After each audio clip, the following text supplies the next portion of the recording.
वअला आलिहि व अस्हाबिहि व अहलि बैतिहि व अहलि सुन्नतिहि अजमाइन।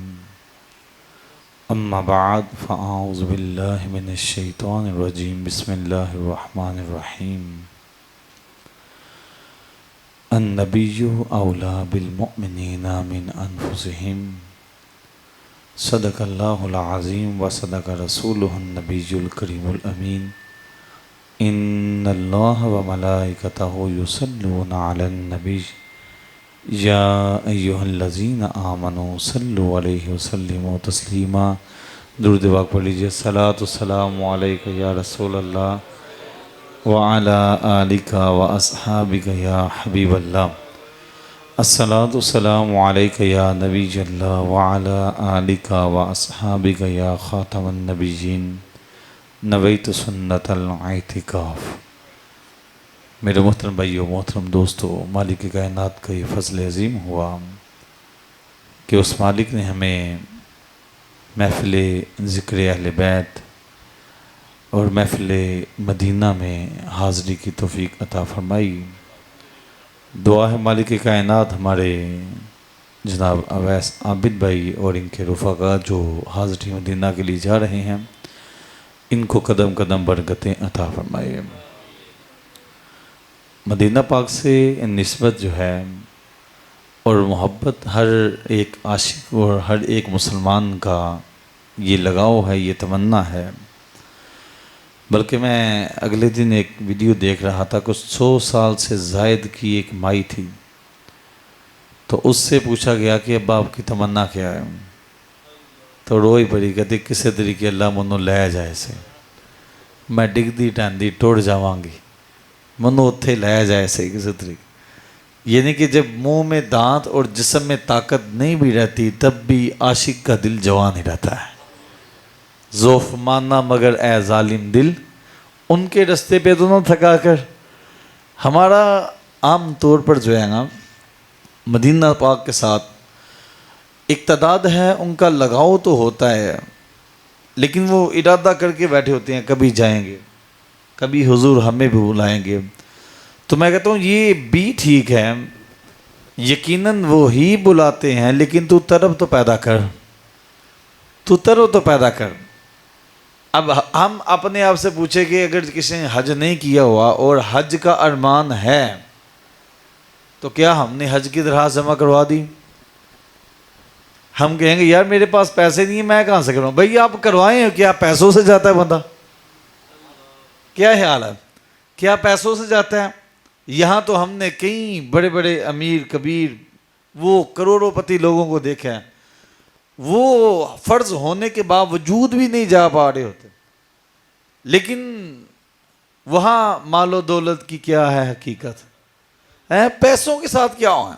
आप कोशिश तो करें, अगर नहीं होगा इंतज़ाम तो समझ लीजिएगा कि मेरी मंजूरी नहीं हुई अभी, और अगर तरफ पैदा हो गई तो हो सकता है वो मालिक है असबाब पैदा फरमा दे, मुसब्बिबल असबाब है। तो अभी हज की दरखास्तें जमा हो रही थी, तो बड़ा अरमान होता है हज का, बड़ी तमन्ना होती है, तो बंदा पूछे हाली तमन्ना यही है, कोशिश भी की थी। और मैं आपको सादा सा फार्मूला देता हूँ, इधर हज की दरखास्त पेश करें, उधर दाता हजूर चले जाएं और उनसे जाके पासपोर्ट रखे गए, हजरत मेरा काम NIC अगला डोड़ा काम है। वो मदीने के टिकट अता करते हैं, यकीनन करते हैं, हाज़री मदीना नसीब होती है। और करम होने के कौन कौन सी वजूहात होती हैं, किस किस तरीके से बंदे के लिए राहें खुलती हैं, उनमें से एक बहुत बड़ी चीज़ जो पहली मैंने बयान की वो तो है तरफ। तरफ पैदा हो, मैं ये भी कर लूँ, मैं वो भी कर लूँ, मैं ये भी कर लूँ, ये भी फ़र्ज़ अदा कर लूँ, भी फ़र्ज़ अदा कर लूँ। तो मेरी आदत है मैं मिसाल देकर समझाता आता हूँ ताकि जल्दी समझ आ जाए। कुरान पाक में भी रब्बे कायनात का उस्लूब है। वो एक बाबा जी बैठे हुए थे किसी नहर के किनारे, तो बैठे बैठे देख रहे हैं बस पानी को। तो एक नौजवान आ गया, उसने आकर कहा बाबा जी की तक दे हो। तो आपने कहा बेटा मैं देख रहा हूँ, मैंने नहर क्रॉस करनी है, मैं नहर पार करनी है, तो मैं देख रहा हूँ कि ये पानी गुजर रहा है, ये गुजर ले तो फिर मैं गुजरांगा, ये पानी गुजर ले, पहले इसकी बारी है, चलो ये गुजर ले, तो मैं इंतजार कर रहा हूं, तो फिर मैं गुजरूंगा। तो अब नौजवान कहता कितनी देर होगी, कहते पुत्र बाबा देर होगी, पानी नंगी जा रहा है, पानी नंगी जा रहे हैं, तो जब ये गुजरेगा फिर मैं गुजरूंगा। तो नौजवान ने बाबा जी को हिलाया, कहा बाबा जी उम्र ज्यादा है, सठिया तो नहीं किए, तो जिंक काम कर रहा है। जब से मैं पैदा हुआ हूं मैंने तो इस पानी को गुजरते ही देखा है, ये तो पानी जब से पैदा हुआ हूं गुजरते ही चला जा रहा है, ये तो कभी नहीं रुक रहा। तो लिहाजा यहां से जिसने भी पार जाना होता है वो पानी के गुजरने का इंतजार नहीं करता, बल्कि वो यहां बेरी डालता है, वहां पर बेरी डालता है, यहां पर फिर वो पार जाता है। तो बाबा जी कहने पुत्र मैं भी तो यही कहना हुआ, लोगों को समझ क्यों नहीं आती? क्या मतलब? का लोग बैठे रहते हैं कि मैं ये मसाला हल कर दूं, मैं ये मसाला हल कर लूं, मैं ये कर लूं, मैं वो कर लूं, मेरा ये फर्ज रहता है, मेरा ये वाजिब रहता है, मैं ये अदा करूं, वो अदा करूं, फिर मदीने जाऊंगा। कहा पुत्र कोई बंदा ऐसा दस पैदा हो तो लैके मरन तक वो मसाइल मुके हो, मसाइल के साथ ही कोई हल निकालना है। और भाई इधर कहते हो कि मदीने जाए तो मुश्किलें दूर होती हैं, तो यहां बैठे कह रहे हो मुश्किलें दूर होंगी तो मदीने जाऊंगा, हैं? तो मुश्किलें हल करवाने के लिए निकलेगा, जरा थोड़ा सा थोड़ी हिम्मत तो करें। वो कहते हैं बेटा जिस तरह ये पानी चलता चला जा रहा है तो ये रुक नहीं रहा, तो हमें खुद ही कोई बेड़ी डालनी पड़ेगी। इसी तरह जिंदगी की मुश्किलात भी चलती चली जाएंगी, हमें कोई इश्क व मोहब्बत की बेड़ी डालनी पड़ेगी, फिर ही कर्म होगा, फिर ही मामला तो होंगे। तो बुजुर्ग फरमाते हैं कि अगर किसी शख्स को मदीना पाक की हाजिरी की तरफ है और वो चाहता है, बात तरफ पर आकर ख़त्म होती है। मुल्क शाम में एक बुजुर्ग रहमतुल्लाह ताला ले रहा करते थे, और बुजुर्गों के पास आम नौजवानों का जाने का मामूल होता था। ये तो हमारे ज़माने में पैदा होगी ना अजीब सी किस्म की महलूक जो कहती शाही कोई नहीं, वगरना अल्लाह रब्बुल इज़्ज़त का करम है, ओली अल्लाह से फैज़ान लेंगे। नौजवान जाया करते थे और इनसे फैज़ मिलता था। तो वो नौजवान चला गया, जाकर कहता बाबा जी एक तरफ है दिल च। कहा क्या तरफ है? कहने लगा दीदार मुस्तफ़ा की तरफ है, हुजूर के दीदार की तरफ है। कोई वजीफा ही दे दे बाबा जी, कोई करम हो जाए, कोई वजीफा मिल जाए। ऐसा कई लोग वज़ीफ़ करते हैं इस हवाले से कि हुजूर का दीदार नसीब हो जाए, हुजूर का दीदार नसीब हो जाए। अमीर दावत इस्लामी के साथ मदनी काफिला वो जब मदीना शरीफ गया मुफ्ती दावत इस्लामी के साथ, वो फोत हो चुके हैं मुफ्ती दावत इस्लामी मुफ्ती फ़रूक। वो फरमाते हैं कि जब हज़रत साहब के साथ हम मदीना शरीफ के लिए हाजिर हुए तो हमने पूछा कि बापा ये कोई ऐसा करम फरमाएं, ऐसा कोई वजीफ़ा दे दे कि हमें मदीना शरीफ में हुजूर का दीदार नसीब हो जाए। कहते हैं आप कुछ देर के लिए खामोश हो गए, फिर आपने कहा कुफले मदीना लगा ले। मतलब ये कि कम खाएं और कम बोलें, मदीने में कम खाएं और कम बोलें। कहते हैं हमने इसी बात पर अमल किया तो अल्लाह के फजल करम से जितने भी शुरा का एक काफिला थे उसी काफिले में सबको दीदार मुस्तफ़ा नसीब हुआ था। ये कोई ना कोई ऐसी बात होती है बुजुर्गों के मुंह से निकल जाती है। तो बहरहाल बाबा जी से कहने लगा बाबा जी मुझे कोई वजीफा दो दीदार मुस्तफ़ा का, मेरी तमन्ना है कि हुजूर का दीदार नसीब हो जाए, कोई करम हो जाए। तो बाबा जी बड़े सियांगे थे, उनका पुत्र राती मेरे घर दी रोटी, आज रोटी मेरे घर खाओ आके, आज रात का खाना मेरे घर खाओ। एक तो वजीफा भी मिलना था, दूसरा दावत भी अल्लाह के वली के घर की मिल गई, और क्या चाहिए।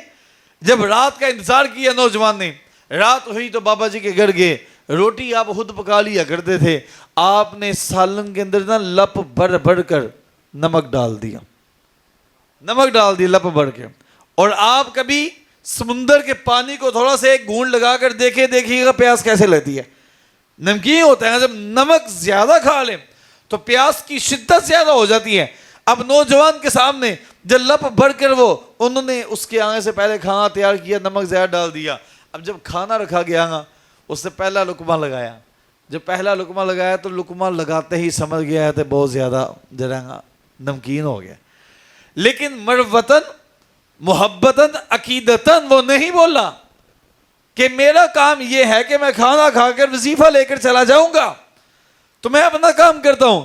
जब उसने चंद लुकमे लगाकर छोड़ा तो बाबा जी कहने लगे पुत्र और खाओ, और खाओ, क्या तुम्हें हमारे घर का खाना पसंद नहीं आया? और खाओ। उसने और खा लिया। अब जब बड़ी मुश्किल से उसने खाना खाया तो बुजुर्गों को पानी भी नहीं रखा, आपने पानी भी साथ नहीं रखा। जब शिद्दत प्यास से उसे तरपाया, रोटी खाकर फारिग हुआ, मोहब्बत उसे मांगा कुछ नहीं, तो उठकर जाने लगा, फारिग हुआ, कहने लगा बाबा जी वजीफा दे दो। बाबा जी कहने मेरा पुत्र कल नहीं आ जाता है? कल दे दूंगा, कल आ जाना। अब वो सोचता हुआ जब घर से निकलने लगा, पीछे आवाज दे दी बाबा जी ने, कहा बेटा मेरी बात सुनो, कल आना है लेकिन राती सोन वक्त जाके उन पानी नहीं पीना। पता था हकीम को मैंने कौन सा नुस्खा लगाया है, उनको पता था मैंने क्या किया है। कहते हैं मेरा बेटा पानी नहीं पीना। अब वो नौजवान वादा करके आ गया। जब घर पहुंचा, रात को सोने लगा, सामने उसे पानी भी नजर आ रहा है, लेकिन वादा कर आया है, वजीफा भी लेना है, खालिसतन हुजूर की मोहब्बत दिल में मौजूद है। अब रात को कभी इधर करवट लेता है, कभी इधर करवट लेता है, कभी पानी को देखता है, कभी वो प्यास उसे शिद्दत से तंग करती है। अब रात को जब सोया तो सुबह जब उठकर बाबा जी के पास आया तो बाबा जी से कहने लगा बाबा जी वजीफा। तो बाबा जी कहने लगे मेरा पुत्र पहले आया 10 के राती नींदर आ गई सी। कहते हाथ गई सी लेकिन आई बड़ी औखी सी। क्या फिर ख्वाब में क्या देखा है? कहने लगा बाबा जी मैं जो सुता मैनू प्यास बड़ी लगी थी, प्यास की बड़ी तरफ थी, बड़ी मुझे प्यास लगी थी।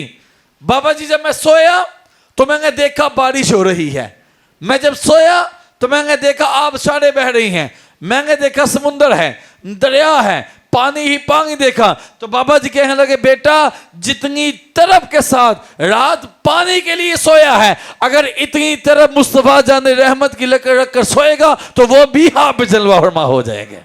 कि हमारा भी दिल करता है, हमारा भी दिल करता है। तो दिल तो करता है, लेकिन मैं कहूंगा मेरे अंदर वो तरफ नहीं अभी पैदा हुई।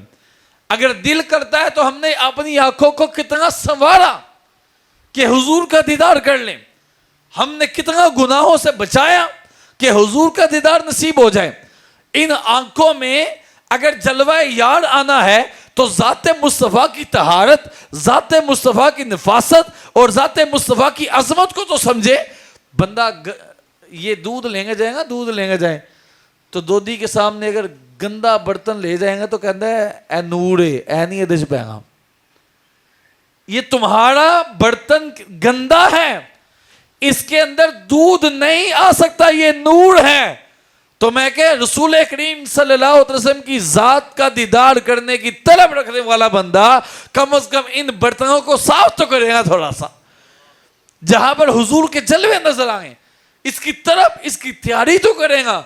वो अलग बात है कि वो चाहे तो निगाह करके साफ करवा दे, वो अलग बात है, लेकिन भाई मेरी तैयारी कितनी है, मैं केरी सेज तेरे लिए सजावा या रसूल अल्लाह। तो ये तरफ ये कैफियत इंसान के अंदर पैदा होनी चाहिए। और हाजरी मदीना वालों के लिए खास तौर पर कुछ बातें होती हैं। मदीना पाक में हाजिर होने वालों के मुख्तलिफ अंदाज होते हैं। पीर मेहर अली शाह साहब रहमतुल्लाह ताला अलैह, आप हाजिर हुए मदीना शरीफ में तो तीसरे दिन मदीना शरीफ से बाहर को दौड़ लगा दी।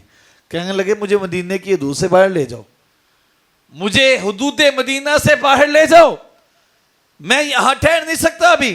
लोगों ने कहा पीर साहब आप हमें मदीने की हाजिरी की तरकीबें देते रहे, आप हमें मोटिवेट कर यहां तक लेकर आए, आप ही 3 दिन भी नहीं कटे मदीने शरीफ।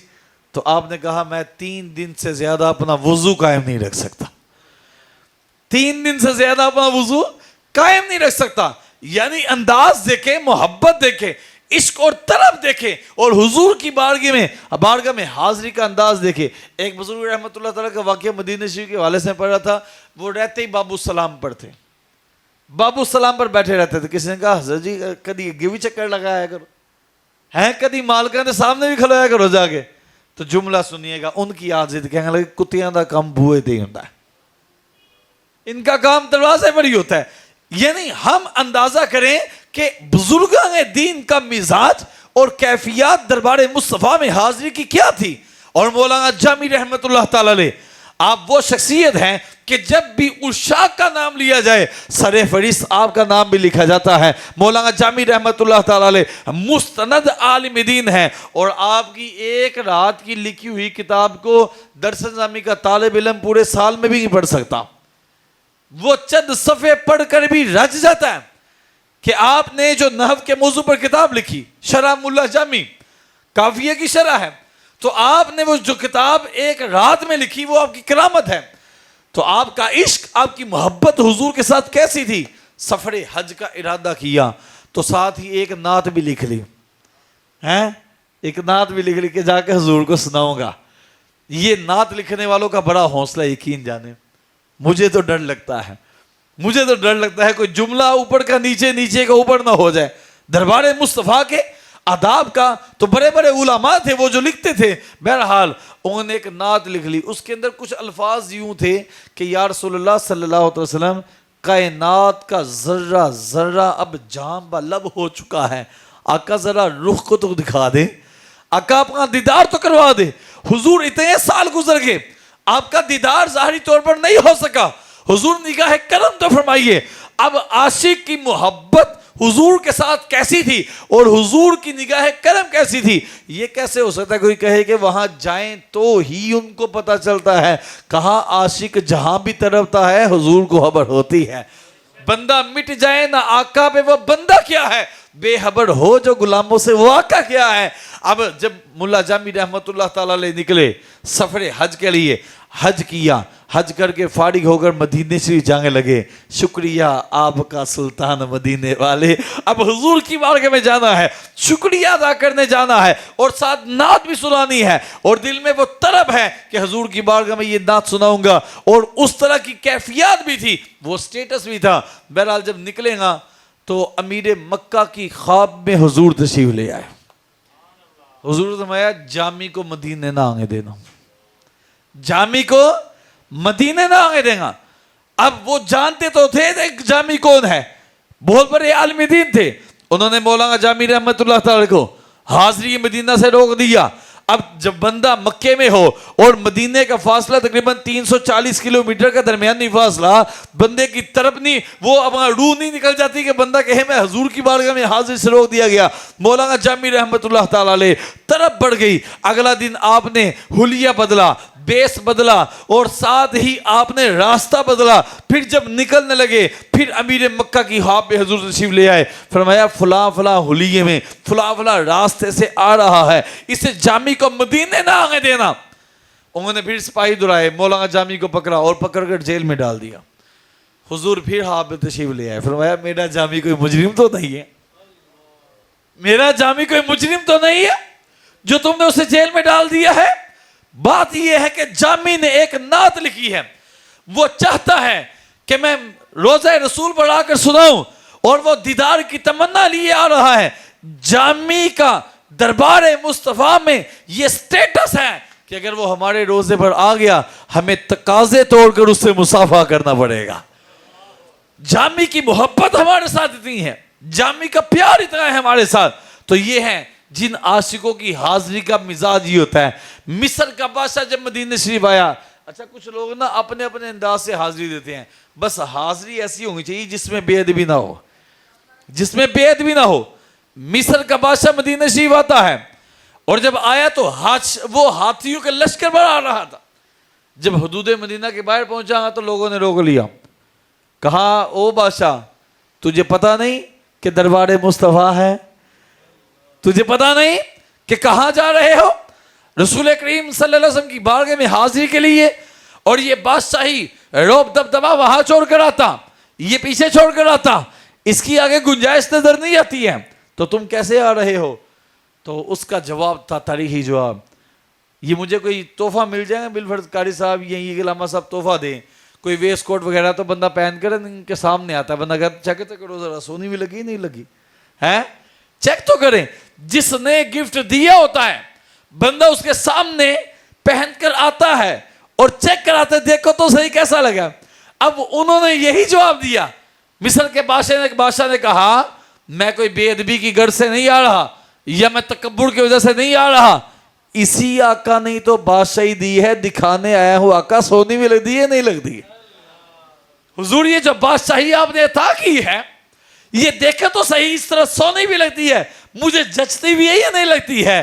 कुर्बान जाइए। और उधर से महमूद गज़नवी मदीने आ जाते हैं। महमूद गज़नवी जब हुजूर की बारगाह में हाजिर होते हैं, और अंदाज क्या है, कैफियत क्या है, आपने फकीराना लिबास ओढ़ा है और मदीने की गली की नुक्कड़ पर खड़े हो गए, पानी का मशकेज़ा अपने हाथ में पकड़ा, आते जाते लोगों को, वक्त का बादशाह है, वक्त का बादशाह है, आते जाते लोगों को पानी पिला रहा है। किसी ने कहा बादशाह, और तू तो गजनी का बादशाह है, ये फकीरों वाले और गधाओं वाले काम क्यों कर रहा है? उन्होंने कहा कि बादशाह होगा गजनी का, इस दर का तो नौकर होना, उस गली का गधा हूं जिसमें मांगते ताजदार फिरते हैं। कहा इस दर का तो नौकर होगा। फिर कुर्बान जाइए, महमूद गज़नवी रहमतुल्लाह ताला अलैह मदीने की गलियों में सैर कर रहे थे, वहां किसी ने लंगर लगाया हुआ था। आपने अपने मुसाइबीन से, साथियों से कहने लगे जरा पीछे हट जाओ। आप फकीरों की लाइन में लग जाते हैं, फकीरों की लाइन में लग जाते हैं। जब फकीरों की लाइन में लगे तो लोग देख रहे हैं ये बादशाह है, इसके पास माल की कोई कमी नहीं है, इसके पास दौलत की कोई कमी नहीं है। बहरहाल जब फकीरों की लाइन में लगे तो लाइन में लगकर अपनी बारी यही कांपते हुए हाथों से उन्होंने जब लंगर लिया मदीने शरीफ से, तो लेकर फुटपाथ पर बैठ गए और बैठकर रोते रोते खाने लगे। वो टुकड़े तेरे दर के टुकड़े हैं और मैं फकीर, मुझको रोजी का ठिकाना मिल गया। तो अब वो खाना खाने लगे तो किसी ने आकर कहा बादशाह, तुझे कोई लंगर की कमी थी, तुझे कोई रोटी की कमी थी, तूने जो फकीरों की लाइन में खड़े होकर यहां से लंगर मांगा? तो आपने कहा चुप कर जाओ, आज मुझे रसूलुल्लाह ने अपने फकीरों में कबूल कर लिया, आज हुजूर ने मुझे अपने फकीरों में कबूल कर लिया है कि हर फूल की अपनी खुशबू है, हर आशिक का अपना अंदाज है। कोई अगर वहां रो रहा हो तो उसकी अपनी कैफियत है, अगर कोई बातें कर रहा है तो उसकी अपनी कैफियत है, अगर कोई बस चुप करके खड़ा है तो उसकी अपनी कैफियत है। पता नहीं अंदर खाते क्या क्या मामला चल रहे हैं, क्या क्या सूरत हाल चल रही है। जिसने मदीने जाना है उसके लिए अर्ज ये है कि बस वो अपनी मौज में रहे और तवज्जो को दरबार मुस्तफ़ा में रखे। वो चाहे गुंबद हजरत शरीफ के सामने हो, चाहे वो मवाजा शरीफ के सामने हो, चाहे वो मस्जिद शरीफ के अंदर आ जाए, चाहे वो किसी जगह भी हो, तवज्जो उसकी रसूलुल्लाह की तरफ रहनी चाहिए। हुजूर की बारगाह में हाजिरी का मामला ये है। और जो जा रहा है वो तो चलो जा ही रहा है, जो नहीं जा रहा इसकी हाजिरी के कैसे सवाब बनेंगे, कैसे कर्म होगा? तो याद रखिए, सादा सा एक फार्मूला आपको दे देता हूं, सादा सा फार्मूला।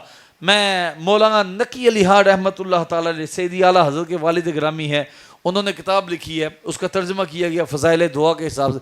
उसके अंदर एक बात लिखी है आपने, तीन किस्म के लोग ऐसे होते हैं, तीन किस्म के लोग ऐसे होते हैं जिनको अलग से दुआ मांगने की जरूरत नहीं होती, अल्लाह उनको बिन मांगी अता करता जाता है।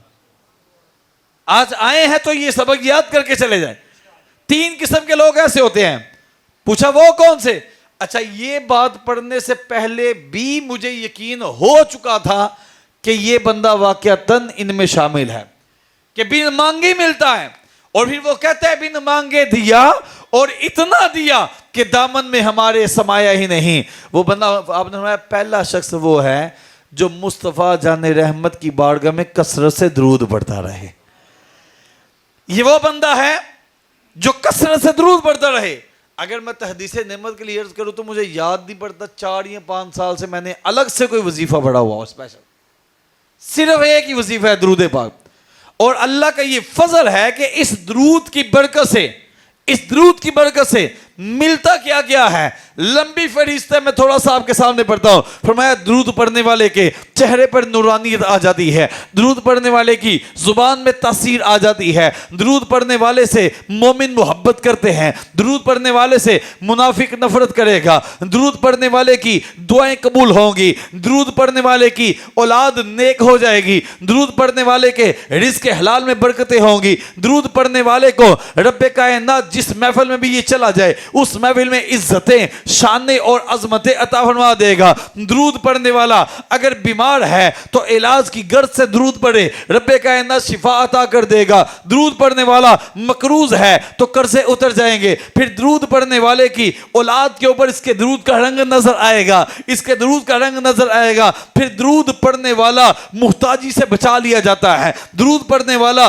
गुर्बत से बचा लिया जाता है, दुरूद पढ़ने वाला थोड़ी देर में गनी हो जाएगा। दुरूद पढ़ने वाले को रब्बे कायनात हाज़री मदीना अता करता है, दरबार मुस्तफ़ा की हाज़री नसीब होती है। फिर दुरूद पढ़ने वाले को रब्बे कायनात हुजूर की शफाअत अता फरमाएगा। दुरूद पढ़ने वाला अकेला ही मौज नहीं लेता, बल्कि आपने देखा होगा कई लोग ऐसे हैं जिनका कारोबार भी बड़ा अच्छा है, माशरे में इज्जत भी अच्छी है, मामलात भी ठीक चल रहे हैं, लेकिन ज़ाहिरी तौर पर उनका कोई अमल ऐसा नहीं है। जब आप उनके दादे को, उनके वालिद को, उनके परदादे को, उनके लकड़दादे तक जाएंगे तो आपको महसूस होगा कोई ना कोई नेक अंदर था, कोई ना कोई ऐसा था जिसकी बरकत से अल्लाह ने करम किया। फरमाया तू आज दुरूद पढ़, अपनी औलाद के लिए मकान नहीं बना सका, अपनी औलाद के लिए कारोबार नहीं बना सका, अपनी औलाद के लिए जायदाद नहीं छोड़ सका, कहा एक काम कर जा, कसरत से दुरूद पढ़ता रहे, रब्बे कायनात तेरी 4 नस्लों को सवार देगा,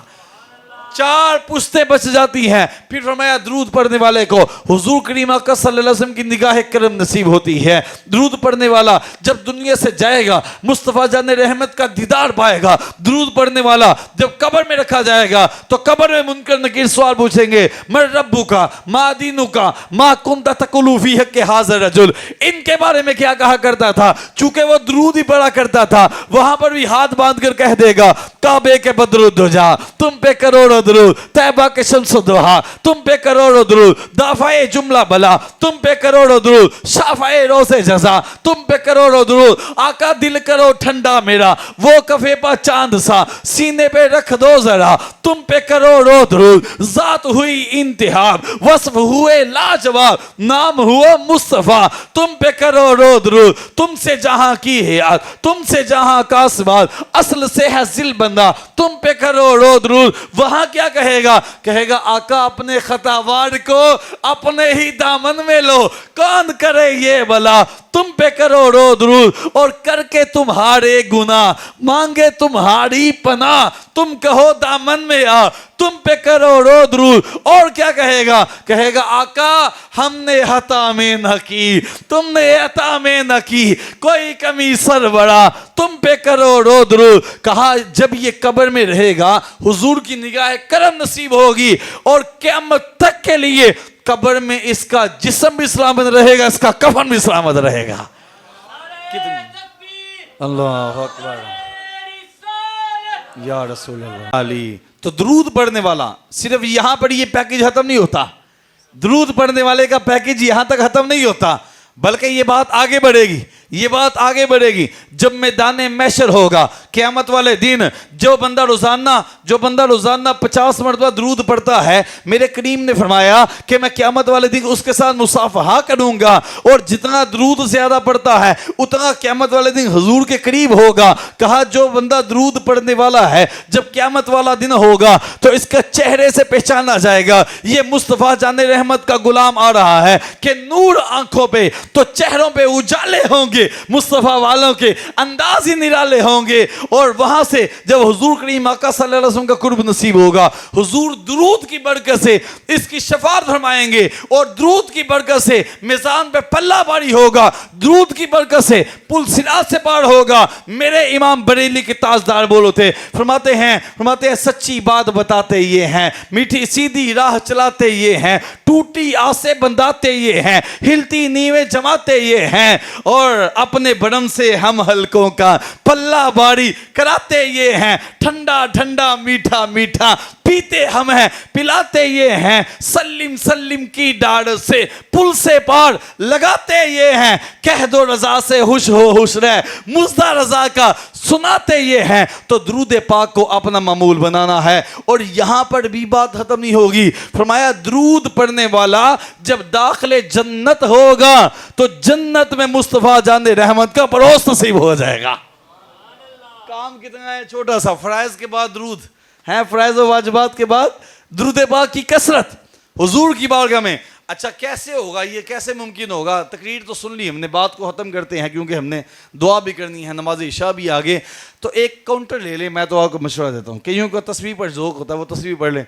फिर ये काउंटर हाथ में होगा, काउंटर हाथ में हो तो खन्नास आता है पास, खन्नास आता है, वो कहेगा सारी ज़िंदगी मुफद्दियाँ खाता रहा तो उन गिन गिन के पढ़ेगा। आता है ना कई मरतबा, कहता हूँ गिन गिन के पढ़ेगा। तो उसे बोलो यार मैं माड़ा ही सही, मैं नकम्मा, मैं कोजा ही सही, और मैनू गिनन ते दे दूँ। गिनने दो, जब आप उतार लेंगे ना तो फिर ये पढ़ा नहीं जाएगा। अब इसकी आदत रूटीन बनाने के लिए अपने हाथ में इसे रखें, और ऐसा रखें, मैं कहता हूँ नौजवानों को चेने पहनते हुए शर्म नहीं आती, नौजवानों को कड़े मुद्रियाँ पहनते शर्म नहीं आती, तो इसको हाथ में रखने में कौन सी शर्म है? तो कोशिश करनी है आज इंशाल्लाह कि हमने करीम आका सल्लल्लाहु अलैहि वसल्लम की बारगाह में कसरत से दुरूद पढ़ना है। मेरे कहने पर आप 1 महीना पढ़ें, दरूद को नहीं छोड़ना, फिर दरूद आपको नहीं छोड़ेगा, और इंशाल्लाह अगले साल से पहले पहले आप मदीने होंगे इंशाल्लाह। यकीन है मेरा अल्हम्दुलिल्लाह अल्लाह ताला के फजल करम से। तो मैं अर्ज़ करूँगा कि हमें अपना दरूद पाक का मामूल बना लेना चाहिए। मसला याद रख लें कि जो भी वजीफ़ा पढ़ें, जब पढ़ें तो इतनी ज़ुबान में पढ़ें कि ज़ुबान हरकत करे और कान सुन लें। मुंह के अंदर वजीफ़ा नहीं होता, ठीक है ना, ज़ुबान हरकत करे और कान सुन ले। इस अंदाज से आप दुरूद पाक का मामूल बना लीजिए। दुआ है रब्बे कायनात हमारे अवैस भाई को कदम कदम बरकतें अता फरमाए और दोनों जहाँ की भलाइयाँ अता फरमाए, और इनके सफ़र मदीना के सदक़े हम सबको हाज़री मदीना अता फरमाए। आमीन।